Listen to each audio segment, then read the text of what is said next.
about the other side of that quote. So your children need your presence, which we've just talked about, more than your presence. And they go along together because as we become busier and busier, and especially if you're a single mother like me, you know, our time is just so thin. And what starts to happen is as we take on new roles, such as now possibly we're working full-time, we're playing the role of both parents, we're driving to and from activities, that lack of time that we're spending with our children, we start to feel a little guilty, okay?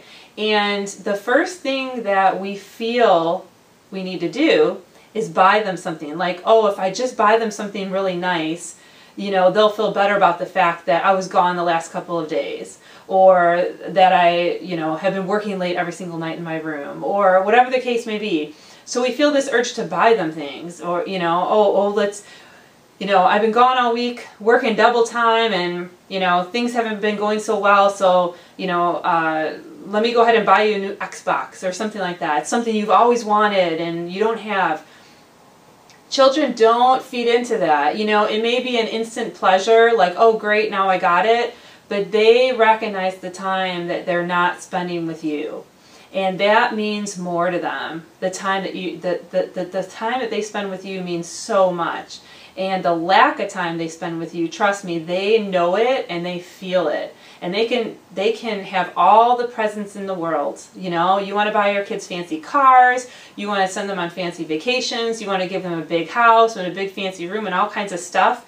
Those kids are going to look back and think of how much they didn't see you because you had to pay for all that stuff, more than if you were just to give them less and spend more time with them. More times than not do I see families just torn apart because the children are so resentful to the parents just because, and they're the ones that have received the most gifts just because, you know, they never saw that parent. The parent was always working and gone and had, you know, a life outside of them. And it can permanently hurt a child by not giving them enough attention. And the presents are just a distraction from the reality. And so your children need your presence more than your presence is a profound quote by Martin Luther King that, like I said, I speak on very, very many times. And I hope you'll really think about what we talked about today, possibly watch this video over again and implement some of the ideas that we talked about, and you'll see it's an instant change with your children. And you know, I'd love to hear some stories back on, you know, some of the profound implications that it's had in your life by applying some of these changes. And I wish you the best of luck. And thank you very much for being at this episode of the Successful Single Mother TV, and until next time.